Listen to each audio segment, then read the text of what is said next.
जय गुरुदेव। नाम किसका? प्रभु का। प्रभु का पावन नाम जय गुरुदेव। तो प्रेम से बोलिए जय गुरुदेव। जय गुरुदेव।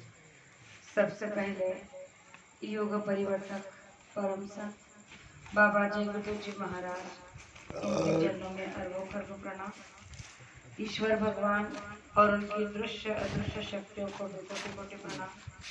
आदरणीय अन्ना जी और दादाजी, इनको भी मेरा प्रेम पूर्वक जय गुरुदेव। साथ ही साथ यहाँ पर उपस्थित बिरवाड़े गांव के सभी माता पिता भाई बहनों को बड़े प्रेम के साथ जय गुरुदेव। साथ ही साथ दूर दराज से आए हुए सभी माता पिता भाई बहनों को भी प्रेम के साथ जय गुरुदेव। आज का सत्संग क्यों रखा है इसकी जानकारी सबको है, लेकिन बताना चाहती हूँ कि हमारे गुरु भाई की माता जी हैं, जो इंदर नाम है उनका, वो माता जी ये जड़ शरीर छोड़कर हमारे आपके बीच से चली गई है और उनके 10 विधि क्रिया के पश्चात के लिए ये सत्संग हो रहा है, क्योंकि शायद कल उनका 10 विधि होगा और आज ये सत्संग का आयोजन रखा गया है। तो गुरु महाराज ने कहा है कि जब भी कोई जीवात्मा संसार में आती है तो अपने कर्म को लेकर आती है। जब भी कोई जीवात्मा संसार से जाती है तो अपने कर्म को लेकर जाती है, यानी कि संसार में आने की मुख्य वजह हमारे पास होती है वो हमारे कर्म, जो हम जन्म से लेकर आते हैं मृत्यु तक साथ में रहते हैं और मृत्यु के बाद भी वो ही साथ में जाते हैं। जो हम सोचते हैं ना कि यहाँ पर संसार में आए हैं, मनुष्य शरीर पाया है, तो मनुष्य शरीर मिलने के बाद संसार मिला है तो संसार में रहेंगे, माता पिता बाल बच्चे पत्नी बहुत सारा रिश्ता परिवार बढ़ाएंगे, घर जमीन जायदाद गाड़ी बंगला सब कुछ इकट्ठा करेंगे, क्योंकि हर इंसान को ये भूल और भ्रम हो गया है कि यहाँ पर संसार मिला है तो केवल संसार करने के लिए ही मिला है और यहाँ पर जितना हम इकट्ठा करेंगे, जितना हम कमाएंगे, शायद हमारे साथ जाएगा। लेकिन ये भी उतना ही सत्य है कि आज तक जितना भी हमने कमाया है उसमें से एक तिनका भी हम साथ में नहीं लेकर गए, एक कंकर का बालू का कंकर भी हम साथ में नहीं लेकर गए, लेकिन फिर भी मरते दम तक इसी की आस लगी रहती है और फिर इसके लिए झूठ बेईमानी फरेब पता नहीं क्या क्या करना पड़ता है, वो सारे कर्म इंसान करने के लिए तैयार हो जाता है। जबकि ये बात उसे जन्म के बाद ही बताई जाती है, पता चल जाता है कि जो कर्म वो लेकर आया है उसी की बदौलत उसे ये मनुष्य शरीर मिला है और अब भी जो कर्म करने वाला है उसी की बदौलत उसे जन्म मिलेगा, मृत्यु के बाद यह सजा मिलेगी। तो आज हम आप ये सब संत महात्मा के माध्यम से यानी कि उनके सत्संग के माध्यम से इतना तो जान चुके हैं कि बाबा जय गुरुदेव जी महाराज ने हम सभी को एक बात बड़े अच्छे से समझा दी है कि आप यहाँ पर झूठ बेईमानी फरेब धोखा या फिर जो भी करोगे उसका फल आपको दुगना यहाँ पर भोगना होगा। और उसके चलते गुरु महाराज ने कहा कि जो लोग शाकाहारी हैं उनसे कहा कि आप शाकाहार का प्रचार करो और जन जन के कानों तक इस बात को पहुंचा दो कि बाबा जय गुरुदेव जी का कहना और शाकाहार लेना। तो बहुत सारे प्रेमी शाकाहार का प्रचार भी कर रहे हैं, गुरु महाराज के आदेश का पालन भी कर रहे हैं, लेकिन जो बात मुख्य है उस बात को आज तक शायद हमारे बहुत सारे ऐसे प्रेमी हैं, बहुत सारे संगतों में जाती हूँ पता चल जाता है कि सत्संगी तो बने हैं लेकिन नाम से कोई शुद्ध शाकाहारी, हम अपने आप को शुद्ध शाकाहारी कहते हैं लेकिन है नहीं। आप कहोगे कैसे? हम तो गुरु महाराज से नाम का दान लेकर आए, उसके बाद से हमने कभी मांस को खाया नहीं, छुआ नहीं, फिर हम कैसे शाकाहारी नहीं हुए? तो प्रेमियों, गुरु महाराज की एक शाकाहारी पत्रिका हमने कल ही पढ़ी, उसमें बहुत ही सुंदर लेख दिया है।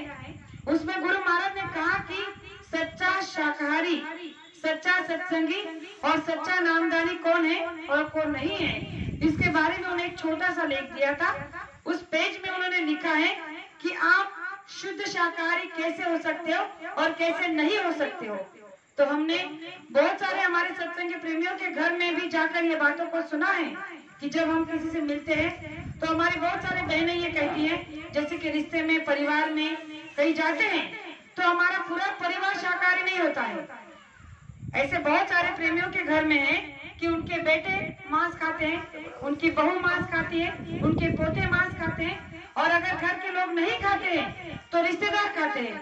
और फिर वो क्या कहते हैं कि जब हमारे जमाई आ जाते हैं, हमारे घर में कोई मेहमान आ जाता है, तो हम उनके लिए मांस बनाते हैं और उनको खिलाते हैं, लेकिन हम नहीं खाते हैं। तो गुरु महाराज ने कहा कि ये आपकी हो गई चालाकियां, ये शाकाहारी नहीं हो सकता।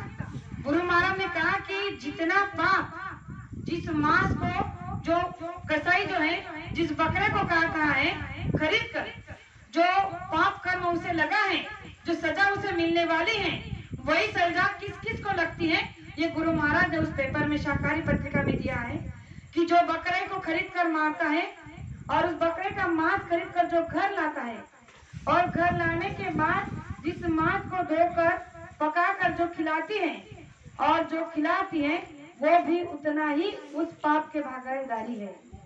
तो गुरु महाराज ने कहा कि आप तो कह देते हो कि हम शाकाहारी हैं, हम खाते नहीं, लेकिन खिलाते तो हो। तो गुरु महाराज ने कहा कि जो कर्म आप उस खिलाकर उसे करवा रहे हो, वो सबसे बड़ा गुनाह है। और इसीलिए गुरु महाराज ने कहा कि जब तक आप इन बातों को समझ नहीं लोगे कि ना आपको मांस खरीद कर लाना है और ना ही बना कर देना है और ना ही किसी को खिलाना है, अगर इन सभी बातों को हमने ध्यान दिया और इस पर सोचा, तो गुरु महाराज ने कहा कि आप शुद्ध शाकाहारी सच में कहला सकते हो। और ऐसी बातें हम देख रहे हैं कि ऐसे बहुत सारे घर हैं जिसमें ये सब हो रहा है। हम रिश्तेदार के लिए मांस लाते हैं, उनके लिए बनाकर खिला देते हैं। घर का परिवार का कोई सदस्य ऐसा होता है कि जो मांस खाता है, उसके लिए लाकर उसे पकाकर खिला देते हैं। तो गुरु महाराज ने कहा जब आपके घर में मांस आप ला रहे हो, पका रहे हो, बनाकर खिला रहे हो, वही बर्तन वही चूल्हा सब कुछ आपका छुआछूत हो रही है, और फिर भी आप कहते हो कि आप शाकाहारी हो, तो भाई और बहनों, ये जब तक आप कर्मों से नहीं बचोगे तब तक आपकी रक्षा नहीं होगी। इसीलिए गुरु महाराज ने साफ शब्दों में कहा है कि जो कर्म लेने वाले से, काटने वाले से लेकर खिलाने वाले तक का है, वो कर्म आपको देना ही होगा। इसीलिए सच्चे और सही कर्म करने के लिए गुरु महाराज ने हम सबको ये मनुष्य शरीर में आने के बाद जो भेद बताया है कि मनुष्य को इस संसार में आने के बाद केवल 2 बातें पर ध्यान देना चाहिए। आप कहोगे कौन सी 2 बातें? सबसे पहली बात कि अगर हमें मनुष्य शरीर मिला है तो ऐसे पहुंचे महात्मा के पास जाकर उनसे नाम का दान लेकर अपनी जीवात्मा को जगाना, संसार को चलाते हुए संसार से थोड़ा समय निकाल कर अपनी जीवात्मा के लिए समय देकर ध्यान और भजन सिमरन करना। दूसरी बात कि इन सभी कामों को करते हुए ये मेहनत और ईमानदारी के साथ करना। और दूसरी बात बताई कि जब भी आप शाकाहार का प्रचार करने के लिए जाते हो तो सबसे पहले अपने आप में इस बात को उतार लो कि हम कितने तरीके से शाकाहारी है।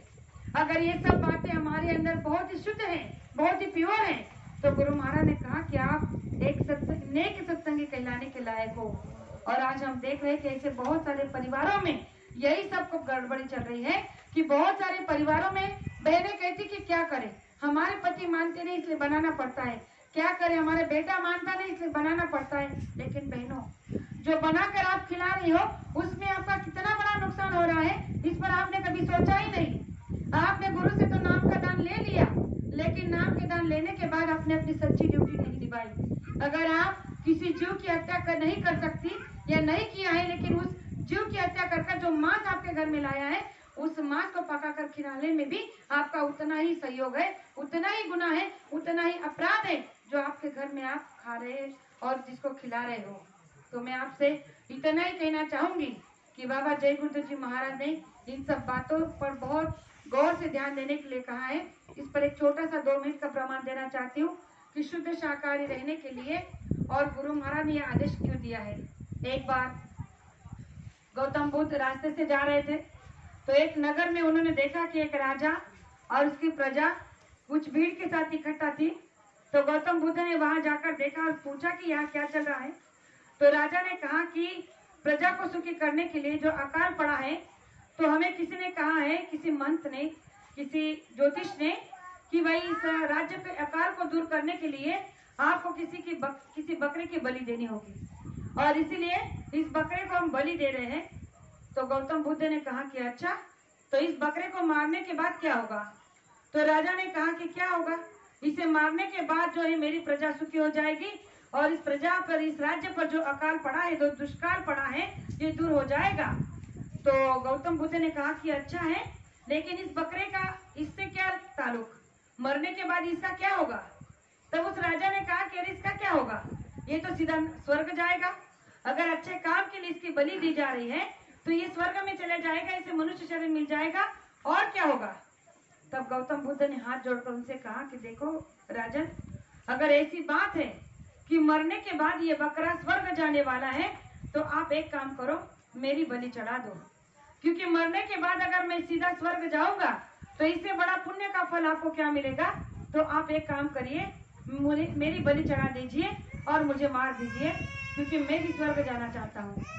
जैसे राजा ने वो बात सुनी तो राजा एकदम से चकरा गए, सोच में पड़ गए कि ये गौतम बुद्ध क्या कह रहे हैं। तो उन्होंने कहा कि अरे भला मैं आपकी बलि कैसे चढ़ा सकता हूँ, आप तो एक मनुष्य हो। तो गौतम बुद्ध ने कहा कि कोई बात नहीं, अगर आप मेरी बलि चढ़ाने में हिचकिचाहट हो रही है, आपको भय या डर लग रहा है, तो आप एक काम करो, अपने माता पिता की बलि चढ़ा दो। देखो इससे बड़ा पुण्य फल आपको कभी नहीं मिलेगा। जीते जी तो आप अपने माता पिता को स्वर्ग नहीं पहुंचा सकते। अगर आपको इतनी ही गारंटी है, इतना ही आपको विश्वास है कि मरने के बाद ये बकरा स्वर्ग जाने वाला है, तो आप एक काम करिए, आपके माता पिता के बहुत सारे ऋण हैं आप पर, आप इनको ही मार दीजिए, इनकी बलि चढ़ा दीजिए, सीधा स्वर्ग चले जाएंगे और आपको पुण्य का बहुत बड़ा फल मिलेगा। तब राजा ने कहा कि ये मैं नहीं कर सकता, क्योंकि ये मेरे माता पिता हैं और मैं इनकी बलि नहीं चढ़ा सकता। तब राजा ने कहा कि ठीक है, सॉरी। तब गौतम बुद्ध ने कहा फिर आपकी स्वयं की बलि चढ़ा दो, क्योंकि आपको भी तो कभी ना कभी स्वर्ग जाने की इच्छा होगी। अच्छा है कि आप अपनी इच्छा को यही पूरा कर दो। और जब उस बात को राजा को अच्छी तरीके से जब गौतम बुद्ध ने समझाया कि अरे आप कितने मूर्ख हो, कितने अज्ञान हो, अरे जब आपको इतना अच्छा से पता है कि किसी मनुष्य की बलि चढ़ाकर किसी मनुष्य को आप नहीं मार सकते, क्योंकि ये अच्छे से जानते हो कि इसकी बलि देने से इसे स्वर्ग नहीं मिलेगा, तो इस बकरे का बलि चढ़ाने से इसे स्वर्ग कैसे मिलेगा। ये आपके अंदर की जो अज्ञानता है, इसे दूर करो। ये अज्ञानता है कि आप इस बकरे की बलि चढ़ाकर अपने ऊपर जो उसके कर्म का, उसके मृत्यु का जो अपराध लग रहा है, उसके बारे में जरा सोचो कि अगर इस बकरे की बलि आपने दे दी तो आपको कितना बड़ा अपराध लगेगा, कितना बड़ा गुनाह, कितना बड़ा दोष आपके सर पर लग जाएगा, जिसके लिए शायद आपको कभी भी किसी भी जन्म में स्वर्ग नहीं मिलेगा। नरक के दरवाजे आपके लिए खोल दिए जाएंगे। और जब गौतम बुद्ध की इस बातों को राजा ने सुना तो उसके अंदर की जो अज्ञानता थी वो दूर हो गई और उन्होंने उनके चरण पकड़कर कहा कि अगर ऐसे किसी की बलि देने से संकट दूर हो, राज्य का संकट दूर हो सकता है, तो पता नहीं ऐसे कितने लोगों की बलि या जानवरों की बलि दी जा सकती है। लेकिन ये केवल एक कहावत है या फिर आपको भरम में डालने का एक रास्ता है, ऐसा कुछ नहीं हो सकता। अगर आप सच में अपने प्रजा के लिए कुछ करना चाहते हो तो उनके लिए कुछ ऐसा कार्य करो कि जिसके चलते ये सुखी हो जाए। तो राजा को गौतम बुद्ध की बात जच गई और उन्होंने उनके चरण पकड़कर कहा कि आपने मुझे बहुत बड़ा अपराध करने से बचा लिया। आज के बाद मैं ऐसी कोई प्रथा या कोई ऐसी बलि नहीं करूंगा जिसके चलते मुझे बहुत बड़ा अपराध या गुनाह लग जाए। तो प्रेमियों, आज वही सब हम आप भी कर रहे हैं। हम किसी न किसी की बलि इसीलिए चढ़ाते हैं कि हमको बताया जाता है कि ये किसी की मन्नत का है, किसी के लिए आपने की कोई नेक कामना की है, कोई मनोकामना की है। तो ये सब हमारे मन के ढकोसले हैं, इससे कुछ भी नहीं हासिल नहीं होगा, उल्टा आपके सर पर बहुत बड़ा एक निरपराध को दोषी देकर आपको अपराध लग जाएगा। इसीलिए प्रेमियों, बाबा जय गुरुदेव जी महाराज ने कहा है कि आपको शुद्ध शाकाहारी अगर रहना है तो सबसे पहले शुद्ध शाकाहारी होने का सबक को आप अच्छी तरह से सबक को समझ लीजिए, ताकि ये बात आपके समझ में आ जाए। तो आज मैं आपको इतना कहना चाहूंगी कि हमारे हाथों से कोई ऐसा कर्म ना हो जाए कि जिसकी गुनाह की सजा हमें नर्क में खींच कर ले जाए। बाबा जय गुरुदेव जी महाराज ने कहा कि ये कर्म प्रधान देश है, या कर्मों को प्रधानता दी गई है, इसीलिए कहा जाता है कि कर्म प्रधान विश्व रची राखा, जो जस कर्म करी तस फल चाखा। अगर बुरे कर्म करोगे तो बुरे ही सजा मिलेगी, अगर अच्छे कर्म करोगे तो अच्छा ही प्रारब्ध होगा। इसीलिए आप बुरे कर्मों से बचो और बचाओ। तो दो बातें आपके सामने रखी, हो सकता हो कहने में एक शब्द ऐसा निकल गया हो जो मुझे नहीं कहना चाहिए था, तो आपकी छोटी बेटी समझकर माफ करना, ऐसे आशा करती हूँ। और मेरे दो शब्द को यही विराम देना चाहती हूँ। जय गुरुदेव।